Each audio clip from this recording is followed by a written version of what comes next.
ఇక ఇదే అంశంపై మరిన్ని అప్డేట్స్ మా ప్రతినిధి సందీప్ లైవ్ లో అందిస్తారు. సందీప్. రైట్ వైశాలి, అయితే నిన్న మొన్న ఎండలతో ఉక్కపోతూ అల్లాడిపోతున్నటువంటి ప్రజలకు కాస్త ఈ వర్షం సూచన ఒక గుడ్ న్యూస్ చెప్పిందని చెప్పుకోవచ్చు. ఐఎండీ ఒక గుడ్ న్యూస్ చెప్పిందని చెప్పుకోవచ్చు.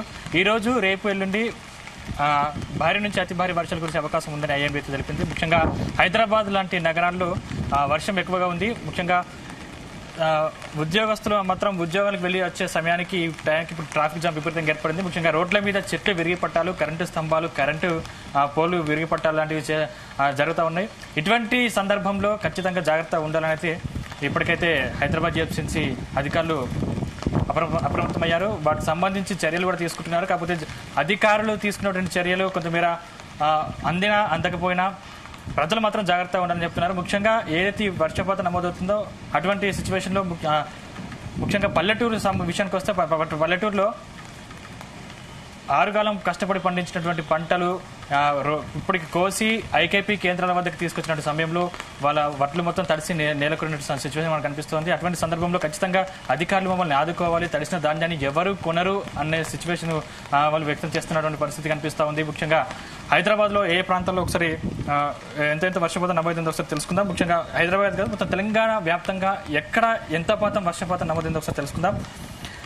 మెదక్ జిల్లాకు సంబంధించినటువంటి నిజాంపేట మండలంలో 27.3, సిద్దిపేట జిల్లాకు సంబంధించినటువంటి దౌలతాబాద్ మండలంలో 26.8, సిద్దిపేట జిల్లాకు సంబంధించినటువంటి అక్బర్పేట్ భూంపల్లి మండలంలో 23.8, కామారెడ్డి జిల్లాకు సంబంధించినటువంటి పాల్వంచ మండలంలో 23.5, సిద్దిపేట జిల్లాకు సంబంధించినటువంటి దుబ్బాకలో 22.5, రంగారెడ్డి జిల్లాకు సంబంధించినటువంటి షేర్లింగంపల్లిలో 19.0 నమోదవుతుంది. అదేవిధంగా మెదక్ మండలంలో 15 పాయింట్ నమోదైంది.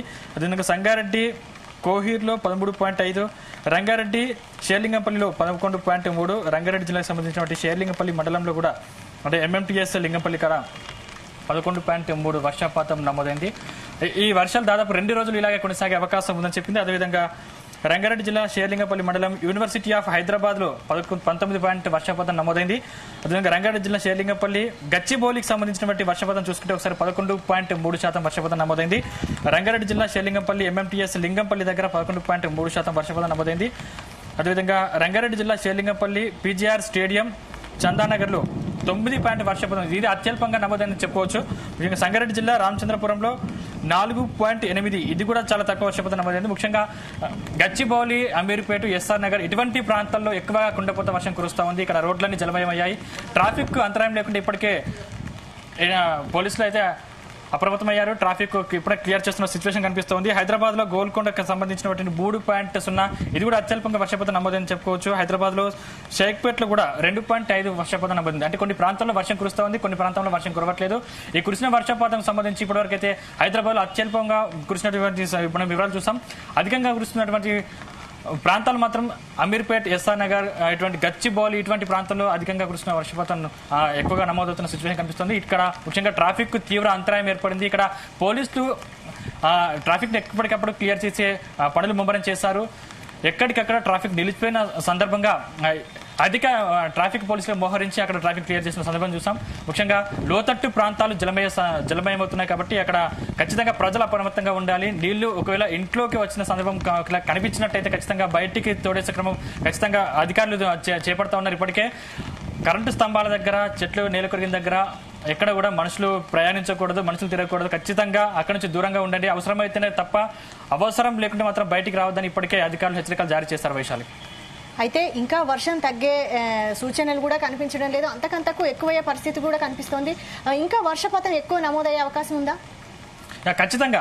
ఇప్పుడైతే వర్షం దాదాపు నిన్న మొన్న ఉక్కపోతతో అల్లాడుతున్నటువంటి ప్రజలకు ఇప్పుడు ఈ రోజు వర్షపాతము నమోదైంది. ఇది అదేవిధంగా ఇప్పుడు కాదు, దాదాపు ఈ రోజు, రేపు, ఎల్లుండి, శనివారం, ఆదివారం, సోమవారం కూడా వర్షపాతం ఎక్కువ నమోదయ్యే ఛాన్స్ ఉంది. ఇటువంటి సందర్భంలో ఎప్పుడు కూడా ముఖ్యంగా వృద్ధులు, చిన్నారులు ఎవరు కూడా బయటికి రాకూడదు, అనారోగ్యాల బారిన పడకూడదు, చాలా జాగ్రత్తలు తీసుకోవాలని చెప్పేసి అయితే అధికారులు చెప్తా ఉన్నారు. వైశాలి, రైట్. అయితే చార్మినార్ లో ఎక్కువ వర్షపాతం నమోదైనట్టు తెలుస్తోంది. అంటే అక్కడ ట్రాఫిక్ సమస్యలు కూడా ఎక్కువ తలెత్తే అవకాశం ఉంది కదా. జిహెచ్ఎంసీ అధికారులు ఎలాంటి చర్యలు చేపడుతున్నారు ప్రస్తుతం? ఇప్పటికే జిహెచ్ఎంసీలు అక్కడ మోహరించారు, ట్రాఫిక్ సిబ్బంది అక్కడ మోహరించారు, ట్రాఫిక్ ను ఎప్పటికప్పుడు క్లియర్ చేసే పనులు ఉన్నారు. ముఖ్యంగా చెట్లు విరిగిపడ్డ సందర్భంలో అక్కడ కరెంట్ స్తంభాలు కూడా విరిగిపడ్డ మనకు తెలుస్తా ఉంది. అక్కడ దానికి సంబంధించి అన్ని తగు చర్యలు తీసుకున్నారు. నీరుని కూడా తోడేసే క్రమంలో అధికారులు నిమగ్నమయ్యారు. ఎప్పటికప్పుడు అధికారులు జాగ్రత్తలు తీసుకుంటూనే ఉన్నారు. ఖచ్చితంగా ప్రజలు కూడా అప్రమత్తంగా ఉండాలని ఇప్పటికే హెచ్చరికలు కూడా జారీ చేసిన సందర్భం మనం చూస్తాం వైశాలి. రైట్. అయితే ఈ రోజు సెలవు కావడంతో కొంతమేర ట్రాఫిక్ తక్కువగా ఉన్నా కూడా ఇంత భారీ వర్షంతో ట్రాఫిక్ జామ్ కూడా ఎక్కువ అయ్యే అవకాశం ఉంది. ఇప్పుడు ప్రస్తుతానికి ఏ ఏ ప్రాంతాల్లో ట్రాఫిక్ జామ్ ఎక్కువగా ఉంది? అంటే ఈ రోజు సెలవు కావడంతో చాలా మంది ఉద్యోగులు వాళ్ళ కుటుంబంతో బయటికి విహారయాత్రకు వెళ్ళే సందర్భం మనం చూస్తూ ఉన్నాం.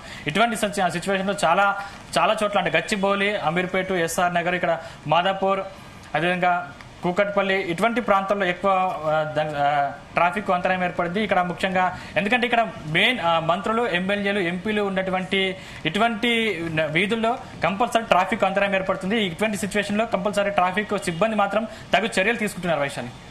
రైట్. అయితే ఇంకా ఎంతసేపు ఈ వర్షం కురిసే అవకాశం ఉంది? రేపు ఎల్లుండి కూడా ఇలా వర్షం కురిసే అవకాశం ఉందా? ఖచ్చితంగా మరో 2-3 గంటల పాటు ఇదే విధంగా వర్షం కొనసాగుతుందనేది ఇప్పటికే ఐఎండీ అధికారులు చెప్తున్నారు. ఇది వర్షం తగ్గేలా కనిపించట్లేదు. దాదాపు ఇప్పుడు 9-10 గంటల దాకా ఇదే వర్షం కొనసాగుతుందని అధికారులు చెప్తున్నారు. ఖచ్చితంగా ప్రజలు మాత్రం అప్రమత్తంగా ఉండాలి, బయటికి రావద్దు, అవసరమైతేనే బయటికి రావాలి. ఇప్పుడు ముఖ్యంగా ట్రాఫిక్, అదేవిధంగా రోడ్ల మీద నీరు పారుతున్న సిచ్యువేషన్, ఖచ్చితంగా మనుషులు బయటకు వస్తే తప్పిపోయే ప్రమాదాలు కూడా ఎక్కువగా ఉన్నాయి. ఖచ్చితంగా బయటికి రావద్దు అని అధికారులు చెప్తున్న సిచ్యువేషన్ మనకు కనిపిస్తోంది వైశాలి. అయితే ముఖ్యంగా తెలంగాణ హైదరాబాద్ విషయానికి వస్తే నాలలు పొర్లి ప్రవహించే అవకాశం ఉంది. ఇటువంటి పరిస్థితుల్లో ఎటువంటి జాగ్రత్తలు తీసుకోవాలని చెప్తున్నారు అధికారులు? ముఖ్యంగా లోతట్టు ప్రాంతాలు మాత్రమే నాలలు పొంగే అవకాశం ఉంది. అటువంటి సందర్భంలో ప్రజలు మాత్రం ఇప్పుడు బయటికి రాకూడదు, బయటికి వస్తే మాత్రం తీవ్ర పరిణామాలు ఎదుర్కొంటారని చెప్పేసి అధికారులు ఇప్పటికే హెచ్చరికలు జారీ చేశారు. ఇది మొత్తం ప్రజల మీద ఆధారపడి ఉంది కాబట్టి ప్రజలే తగు చర్యలు తీసుకోవాలి. అధికార యంత్రాంగం మొత్తం ఇప్పటికే సిద్ధమైంది. ఎక్కడ చెట్లు నేల కొరిగినా, లేకపోతే వాహనాలకు ఇబ్బంది ఏర్పడినా, లేకపోతే కరెంటు స్తంభాలు కూలినా ఇప్పటికే వాటిని పునరుద్ధరించే పనిలో అధికారులు నిమగ్నమయ్యారు. ఖచ్చితంగా ప్రజలు అందుబాటులో ఉండి, ఖచ్చితంగా ప్రజలు ఇంట్లోనే ఉండి వాళ్ళ సమస్యలు పరిష్కరించుకోవాలి మాత్రం ఇప్పటికీ అధికారులు అయితే హెచ్చరికలు జారీ చేశారు Vaishali. Right. Thank you Sandeep.